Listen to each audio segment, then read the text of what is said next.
What's something about the data industry that people just don't know and don't, a fundamental misunderstanding? Oh God. Okay. I've got one. I mean, how much crap can I talk? Yeah, here. You just asked how the sausage was made. Okay, here I'll share something.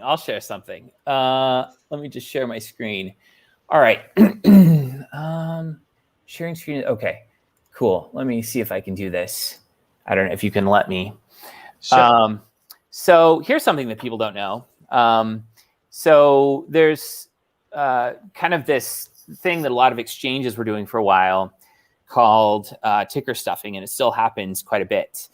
And it's kind of a way of spamming the data and sort of, making yourself rank higher on websites like CoinMarketCap and hopefully not Nomics. Hopefully, we try and call BS on this stuff.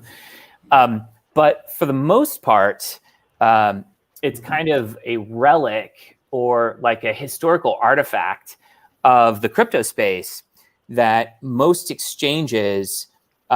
crypto exchanges, when they started out, only made ticker data available. And by ticker data, we mean kind of these crappy candles that consist of open, close, high, low, and volume for 24 hours. But they're not really candles because they don't close at a specific time. They don't close at the end of every minute or every hour or every day.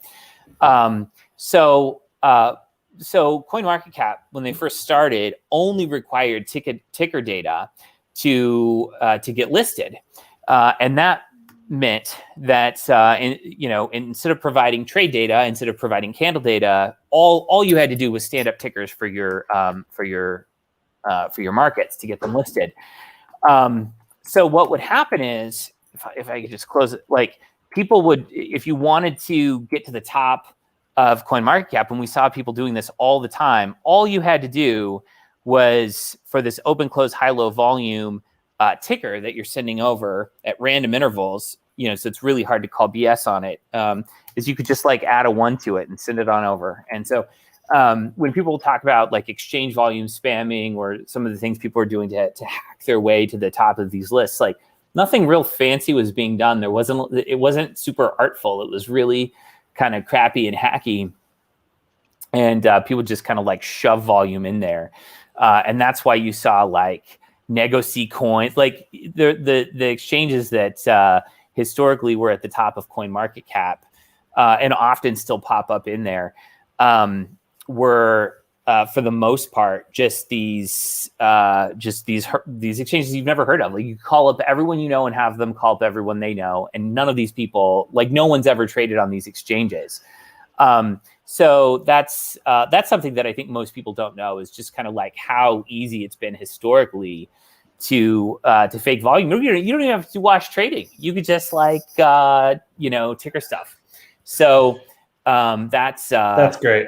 Yeah, that was probably more than you bargained for. No. The dirty side of data, it's tough. Let me give a little introduction so we know who you guys are. We've got people here. My name's Andy Boyan with Chainlink Labs, and this is Chainlink Live. We're talking to Nomics. We're talking to Clay and Nick from Nomics. They're a data provider and an oracle on the Chainlink network. They run their own node and supply data to smart contracts for DeFi, for whatever the smart contract use case is. Clay has just given a little bit of background. I asked him a prompt about, what's some of the dirty secrets of the data industry that people just generally don't know. And we dive in deep. That's what we're going to do. And I think our audience may want to know about how this data is generated. When it comes to, early ticker stuffing and these sorts of things, it's, with an emerging industry, you start with bad data and you improve steadily over time. And that's right. One of the things we're really excited about as we're participating in building Chainlink and being involved with Nomics and as a data provider and all that stuff. So welcome, everybody.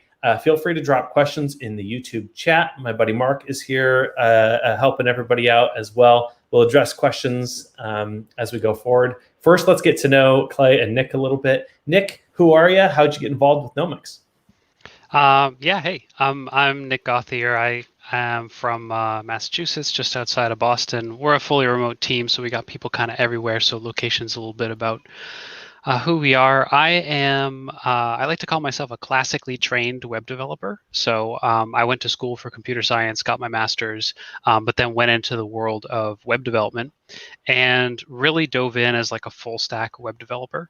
And 10 years later, really worked my way up in terms of skill set and transitioning over to management. And so coming into crypto was really because of Clay.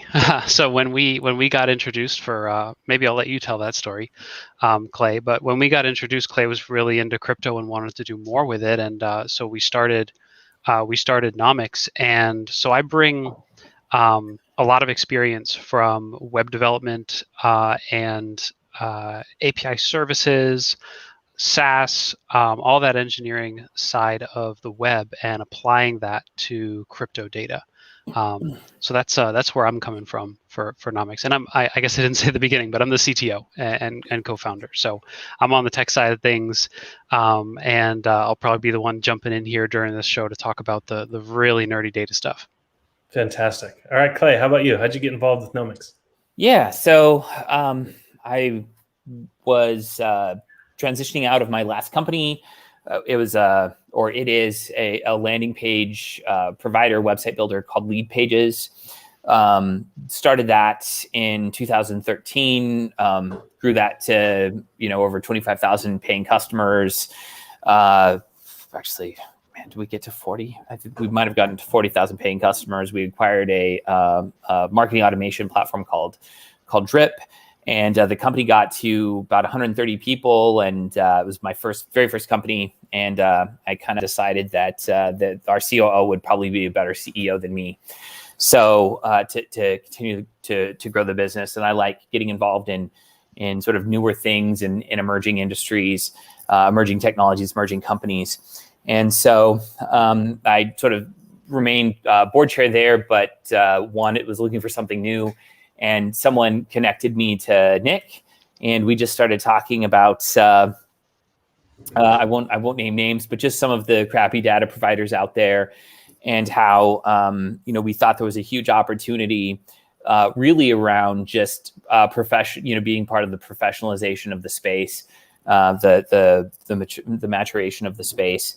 We thought there was kind of an interesting window there where there was a bunch of kind of hacky side projects that I think had good intentions and were run by well-meaning people, but probably weren't institutional grade. And then on the other extreme, there were players that were kind of coming from this huge enterprise software background that were doing minimum $200,000 deals, and we thought there was a sweet space in the middle for a company kind of in the same vein as like a Stripe or a Twilio that was sort of API driven, where this sort of made for fintech developers. And so we started Nomics, and we might be bleeding a little bit into the next question, but let me pop this one up real quick, because we got a great user question, and I'm going to just jump right into it. What is Nomics? How do you guys relate to Chainlink? Said at the top, Nomics is a data provider and an Oracle, but how do you distinguish yourselves? What's special about Nomics as we look for maturation in the space? I think that's a great term, maturation, as we watch institutional grade investors and companies come in, and developers. What do we do with our data? How are we treating that? So tell us a little bit about Nomics. Sure. Yeah. So there's really two parts to Nomics. There's the consumer website, nomics.com, which is a CoinMarketCap competitor. I think we are differentiated there in that we're the very first to list. 90% of the time, we're the first to list new tokens, new trading pairs, new exchanges. So if there's something you're looking for, others don't have it. We tend to have that kind of thing first. Our goal is that you'll never have to really leave the website to get the data and info that you want. We are funded primarily by our API and our API customers and our Chainlink, Oracle, and our data business. Let's just call it the data business. So we have a Chainlink Oracle. We have a RESTful API. And we also sell CSV. We got a CSV shop, ye old CSV shop. If you want to buy a file, we'll send you a file. So those are kind of the two sides of our business, and we're having a lot of fun and seeing just a ton of growth, and enjoying the journey. Cool. So as a data provider, a lot of our viewers may know Chainlink price feeds are one of our main oracles for Chainlink, and that serves a price at a given moment in time. The price of Ethereum is X. But there's more you can do with market data than getting the price. So earlier you talked a little bit about open, close, high, low. What are some of these different kinds of calculations that you can do, different sorts of data products that people are doing with data? Yeah. So there's so much that goes into this. So I think there's a lot of nerdy stuff to understand about the space. I'm gonna share my screen again and see if I can't just kind of illustrate structurally what's going on. So probably the hardest thing to calculate in the space is, Nick might correct me here. I'll rephrase this. One of the hardest things to calculate in the space is just what is the price? What is the price of Bitcoin? Because at any given time, you've got tens of thousands of trading pairs for Bitcoin that are happening across. We have over 400 exchanges. There's not a single one of them that doesn't have a Bitcoin or Ethereum market. Most of them have several. Some of them have hundreds. There might even be one with 1,000. So you've got 450 exchanges. You've got tens of thousands, maybe 100,000 Bitcoin markets, and then and at any given time, these APIs or these data feeds from these exchanges are down. At any given time, someone might be persisting old data. So let's say their exchange goes down and they've cached their API, right? So they're persisting, the price of Bitcoin on the ETH to Bitcoin trading pair. They could be persisting data from like 10 hours ago. So there could be outliers. We've seen people accidentally invert the base currency and the quote currency. So let's say you've got ETH to BTC, but they're actually quoting you a BTC to ETH price.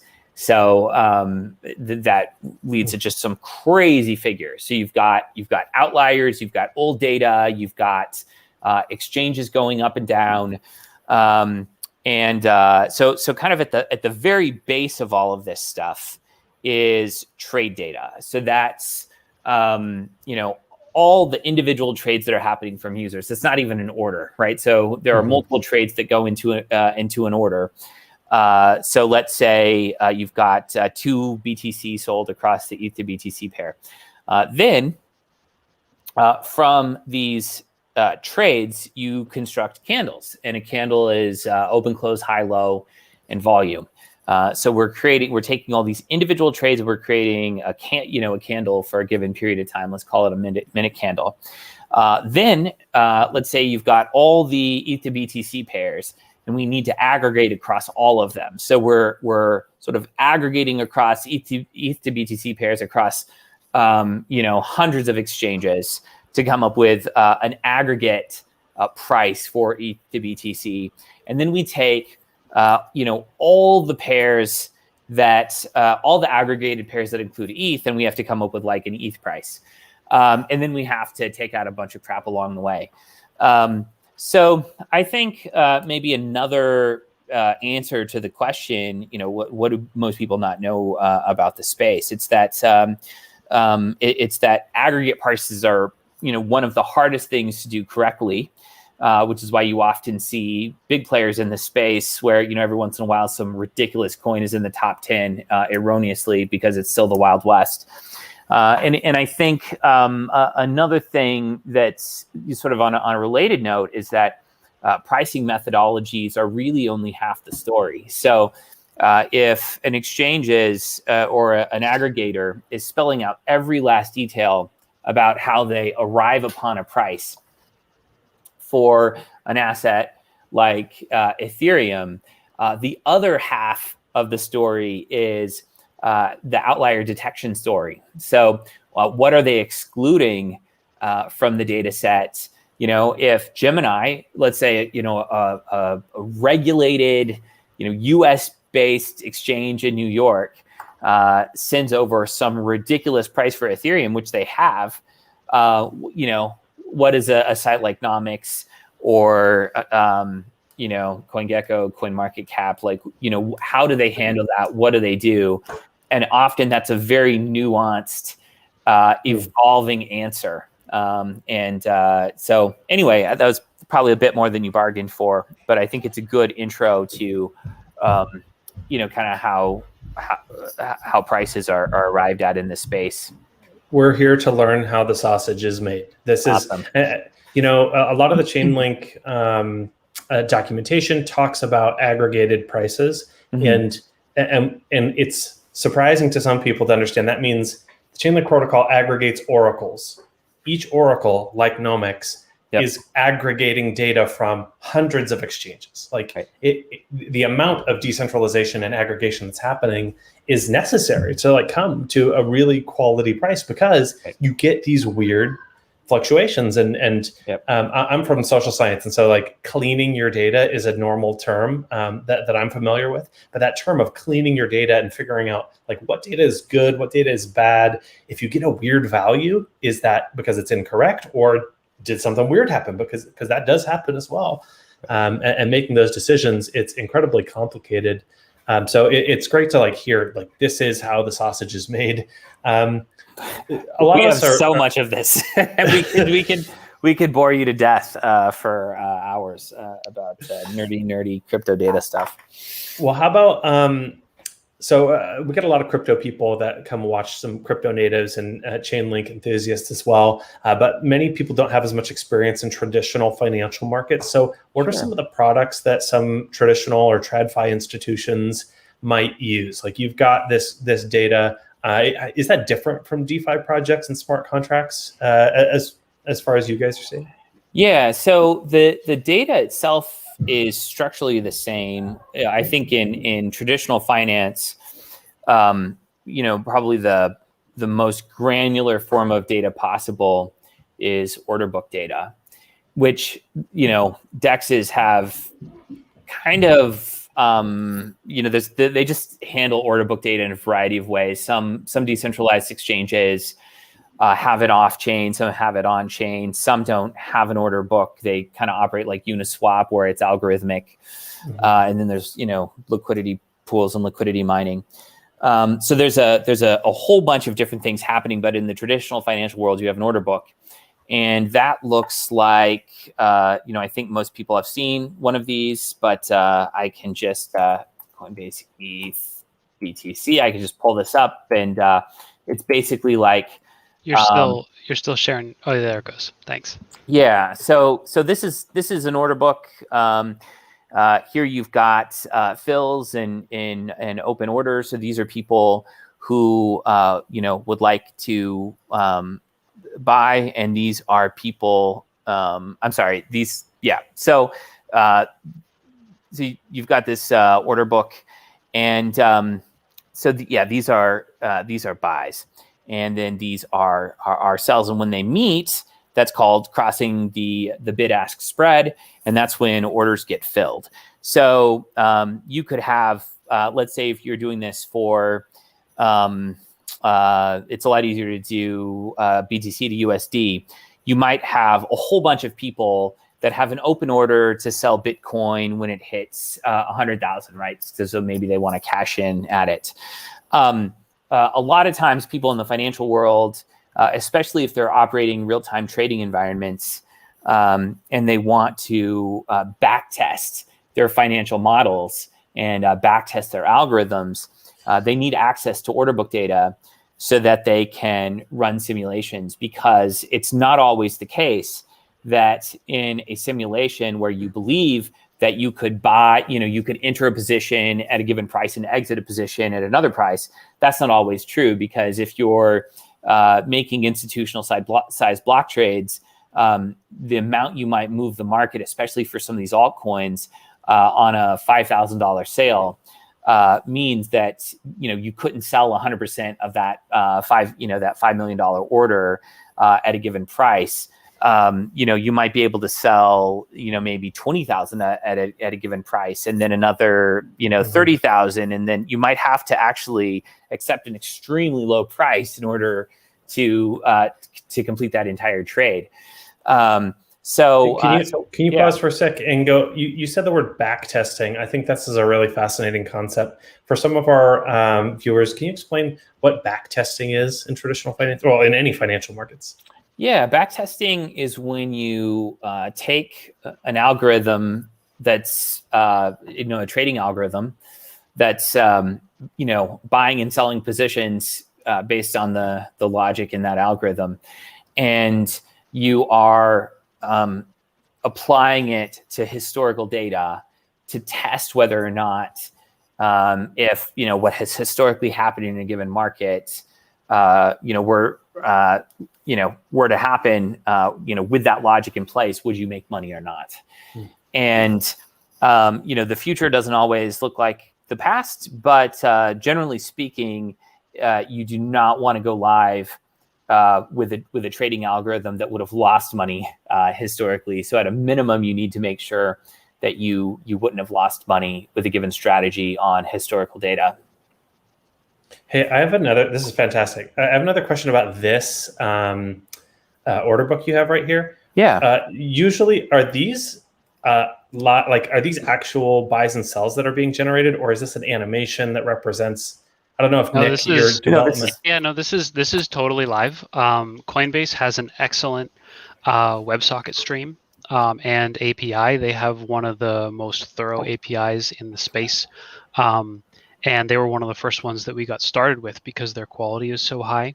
Everything you're seeing here is happening in real time. So the way that the book moves is actually the way the price is moving right now. The trades that you see on the right are executing by meeting those orders where they stand. So most of the time when people think about buying or selling, go into Bitcoin, opening the Coinbase app on your phone and saying, I want to buy $1,000 of Bitcoin today. You just think about like buying it and you get it at the price. But really what's happening is you are consuming the orders that somebody else has placed where they would sell higher than the current price. And what you're doing is you are buying Bitcoin from each order, working your way up the price as you buy, because those are the people who are willing to sell right now. So under the hood, there's all these traders called makers that are people posting orders on the book that are not immediately filled. So those are all the orders you see in the center here that are sitting there.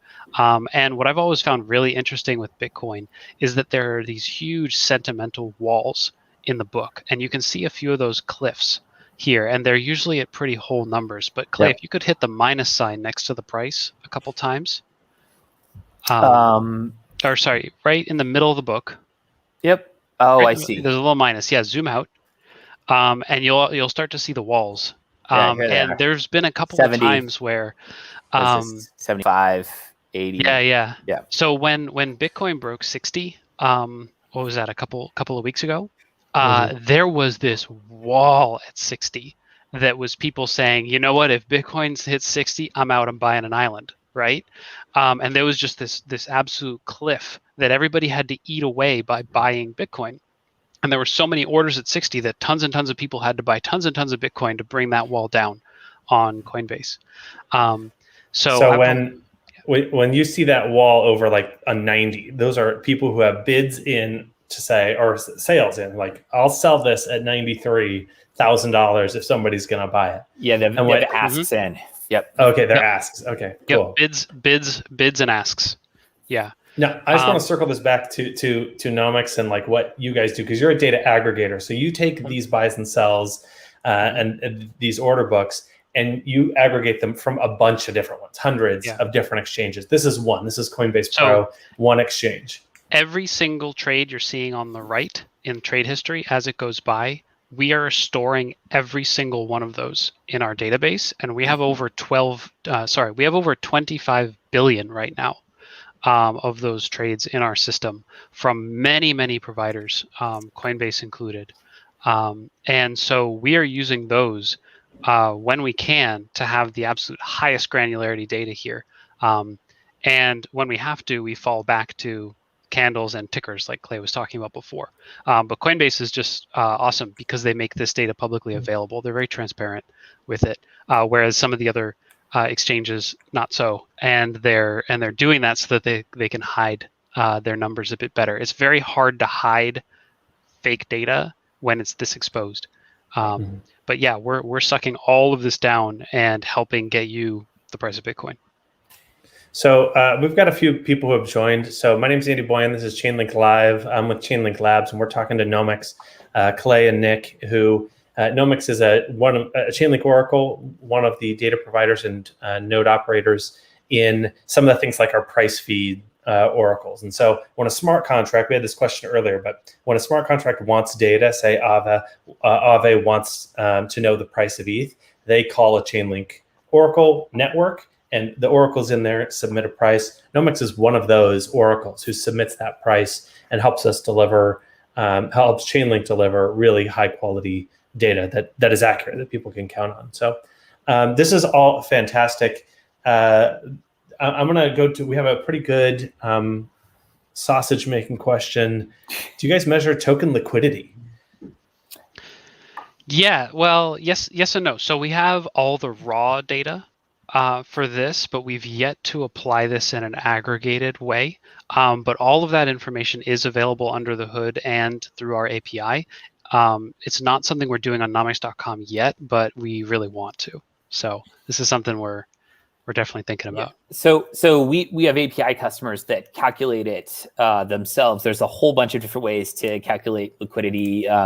There's the liquidity of a specific trading pair on a specific exchange. There's the liquidity of that trading pair across all exchanges. There's the liquidity of just one coin, sort of aggregated across all markets and all exchanges. And then there's liquidity of the coin on a given exchange across all the markets that exchange has for that asset. So there's a bunch of different ways to do it and calculate it. I think that sort of the unfortunate part about talking about crypto data is that there's almost no sort of general question that can be asked. Almost every general question, like what is the price of Bitcoin? There's always so many decisions that go into actually doing that. So saying like, what's the liquidity of Bitcoin? There's like hundreds of ways to answer that question. We could do a whole hour-long show on what is Bitcoin's liquidity. Like that is how much discussion we have had about these kinds of figures. And there's no easy answer to it. There's always your opinion on what exactly liquidity is. So just an example of this is if somebody today on Coinbase says that they will sell 100 Bitcoin at a price of $100,000, is that part of Bitcoin's liquidity? Should you count that? That price is so far away, and yet it is real and exists on an exchange. So that's just one component of it, is how much of the spread are you willing to consider? But there's a whole lot of different points to that. Another interesting part of it is when you talk about the liquidity of a token, you're not actually talking about individual pairs. So what we were looking at was Bitcoin against USD on Coinbase, but Bitcoin is paired against multiple assets on Coinbase alone, and of course thousands across the whole space. Do you count all of those towards Bitcoin's liquidity, right? Or do you want to only talk about an individual pair like Bitcoin to USD? And when you talk about it as just a token, if you count, let's say, Bitcoin to ETH towards Bitcoin's liquidity, do you also count it towards ETH's liquidity? And then if you sum up the whole liquidity in the space, did you accidentally count a market twice? And again, as Clay does, I will also behave and not name any names. But there were some big providers in the space that were double counting for a long time, just because the way this math works out is just challenging to do this in a way that is consistent and is what people expect, but is also correct, and internally consistent. Those two are not always in alignment. What someone expects the number to be versus what is actually mathematically consistent. Yeah. All right, Clay. This is all just excellent. We should do a show on Bitcoin's liquidity. I think that would be a really fascinating look into data at some point. Maybe we'll do a clubhouse or something like that, where we get people in a room to nerd out about data together. We're kind of getting close to time, so I want to give you guys a chance to talk a little bit about Nomics roadmap, like what's next on business trajectory, and then we'll talk about like the next steps that these interested people can do to get involved with Nomics and next steps there. Yeah, I think what's up is I think we just continue to really hone our purpose and our craft. Like we are at first and foremost focused on being the very first to list new exchanges, new trading pairs, and new assets. So if you're an asset creator, you want something listed, like we will usually list it before anyone else. And if we don't, let us know. We'll get it listed as soon as possible. I think on the data side of the business, check out our Chainlink Oracle. Sign up for our newsletters. Come to one of our data webinars. So we have a whole webinar that's just tons of nerdy data, stuff like this. And if you're interested in this topic, we have this. It's at lp.nomics.com/quiz. But most people, I will tell you, most people who live in the data space don't even get to hobbyist. So it is a very hard quiz. There's lots of trick questions in there. But I think the future of Nomics is really just continuing to professionalize the space, continuing to grow at a rapid pace. We more than quadrupled our traffic this year versus last year, and continuing to be the very first to list new assets, new trading pairs, and new exchanges. That link I have from you, and I'll make sure to put that in the show notes so people can go out and take that quiz on a replay as well. So cool. I'm curious to see how poorly I do, which will be significant, but I'll make sure to add that in as well. Yeah. All right, cool. Where else can people go to follow what Nomics is up to? And actually, no, I had another question. Yeah. Because we have a lot of developers who watch this. If somebody's making a new smart contract, making a token, and they want to get listed, where do they go? Do they just go to nomics.com, and is there a form? Like, what do they do? Yep. Yeah, we do have a form, and I'll give you a link that you can put. It's a link with a bunch of random characters in it. Okay. There is a form you can fill out to get listed. At the same time, it's our goal to list you before you even submit to us. So hopefully you want to fill that form out, because we will figure out already what you're up to. The key there is to have volume. On an exchange that we have, and we will get you added. But of course, we always love to hear anything that we're missing. If we're missing, one of the hardest things to get in the space actually is circulating supply data. So if you want to be absolutely awesome with your project, give us a clear circulating supply methodology, and you will get a heart from me. But actually, anybody who fills out that form, or simply email contact@nomics.com, that actually all goes to me. So if you are getting your asset listed, you're working with me directly to get your data into our systems. It's always my goal there to get the most complete information possible. But a lot of this stuff, if you're working on, if you're on a DEX, if you're, like you said, creating your new token as a smart contract, odds are we're already pulling that in as soon as you've got volume. Cool. But yeah, support at nomics.com, fill out the form, you'll talk to me, we'll get you on there for sure. This is just a question. I think people have developers, they want to spin up a project, they want to see what the process is, and they want to know, you want to get listed and you want to get some liquidity and that. So we'll be able to they'll be able to follow up with that. Developers will be, or you put it on a decentralized exchange and you let Nomics find you. We've got a couple more questions we didn't get to, and I'm sorry about that. We're running up on time. So community, if you have more questions, reach out to Nomics. They've got a Twitter account. Where else can they reach out to you and find you guys? Yeah, so we're at Nomics Finance on Twitter. We are at nomics.com, N-O-M-I-C-S, so it's the suffix of economics. And we've got a newsletter that sends out daily price updates, which you can get by going to news.nomics.com. And we've got a data webinar, we've got a data quiz, we've got all kinds of ways for you to interact with us. And we're a very interactive company. We generally respond to anyone who sends us any message on any channel, as long as it's not sort of like, weird, or someone's like sending us a shit post or something. Just we'll respond. All right, guys, it's been an absolute pleasure. Go ahead. Oh, sorry, I was just going to say, and 99% of the time you were talking to me or Clay. You're really getting us, depending on the channel that you come in. You're getting one of the two of us talking to you about your project, your question, your data needs, whatever it is. Yeah, awesome. we're about 8 people, and we want to spare most of our team to actually get stuff done. So we handle. I like it when my engineers engineer. Excellent. Well, guys, it's been an absolute pleasure. I love learning how the sausage is made, the data sausage, as we will. This recording will be available on YouTube after this, and it'll be available. So if you watched it and you want to share it with your friends, your developer friends, please do so. Like and subscribe. Of course, join Chainlink community for more updates on cool Q&As like this, where we meet awesome teams like Nomics. Guys, thanks again. I really appreciate you coming. Thanks for having us. Yeah, welcome. Thank you. All right. Bye, everybody.